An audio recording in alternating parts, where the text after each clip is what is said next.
Permian பேரழிவு அப்படின்னு சொல்லப்பட்ட பூமியில் ஒரு மிகப்பெரிய ஒரு பேரழிவு நடந்திருக்கு. அந்த பேரழிவில் டைனோசார்கள் இனம் உருவாவதுக்கான காரணமே அதுதான் சொல்லப்படுது.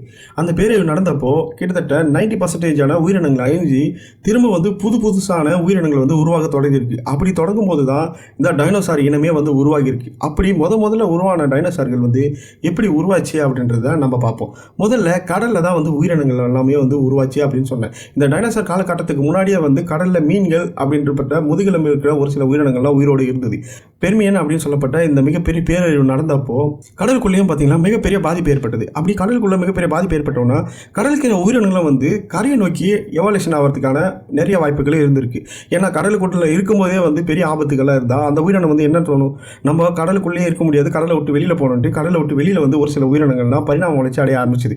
அப்படி பரிணாம வளர்ச்சி அடைய ஆரம்பிக்கும் போது முதல்ல உருவான டைனோசார் தான் ஆர்கோசாரஸ் அப்படின்னு சொல்லப்பட்ட டைனோசாரஸ். இதுதான் டைனோசாரோட முன்னோடி அப்படின்னு சொல்கிறாங்க.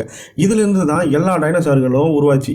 இந்த ஆர்கோசாரஸ் 2 பிரிவாக எவால்யூஷன் ஆகும்போது ஒரு பிரிவு டைனோசாராகவும் இன்னொரு பிரிவு முதலையாகவும் பிரிஞ்சுது. முதலை இனம் இன்னும் நம்ம வாழ காலகட்டத்திலே வர மிகப்பெரிய டைனோசாரஸ்.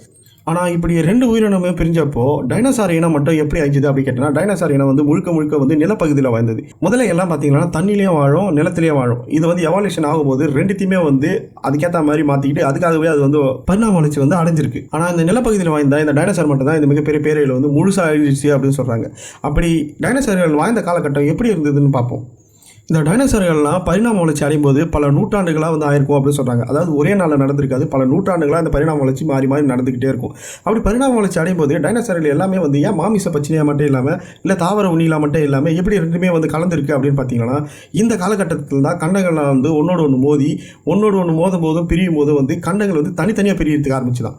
இந்த கண்டங்கள் தனித்தனியாக பிரியும் போது இந்த எவால்யூஷனான உயிரினங்கள்லாம் ஒரு கண்டத்தில் இருந்திருக்கும். அப்படி இந்த கண்டங்கள் பிரியும் போது அந்தந்த கண்டத்தில் அது தனித்தனியாக பிரிஞ்சிருக்கும். அப்படி பிரியும் போது அங்கே வாய்ந்த உயிரினங்கள்லாம் அதோட உணவுக்கேற்ற மாதிரி அதோட பரிணாம வளர்ச்சி மாறி இருக்கும். ஒரு சிலது வேட்டையாடி தான் சாப்பிடணுன்ற ஒரு கட்டாயத்தினால அது மாமிச பச்சினியாகவும், ஒரு சிலதுக்கு வேட்டையாடணுன்ற தேவையே இல்லாதப்போ அது தாவர பச்சினியாகவும் மாறி இருக்கு அப்படின்னு சொல்கிறாங்க. குறிப்பாக சொல்லணும்னா ட்ரையாசிக் காலத்தில் இந்த டைனோசார்கள் இனமெல்லாம் பார்த்தீங்கன்னா அதிக அளவில் மிகப்பெரிய பரிணாம வளர்ச்சி அடைஞ்சிருக்கு. எப்படின்னு பார்த்தீங்கன்னா ஒரு சின்ன உயிரினம் கூட அதிவேகத்தில் ஓடி வேட்டையாடுமா. குறிப்பாக சொல்லணும்னா ஈராப்டர் அப்படின்னு சொல்லப்பட்ட இந்த உயிரினம் ரொம்ப குட்டியாக இருக்குமா. கிட்டத்தட்ட 1 மீட்டர் தான் லென்த்தாக இருக்கும். ஆனால் இதோட வேகம் பார்த்தீங்கன்னா கிட்டத்தட்ட 60 km/h ஓடுமா.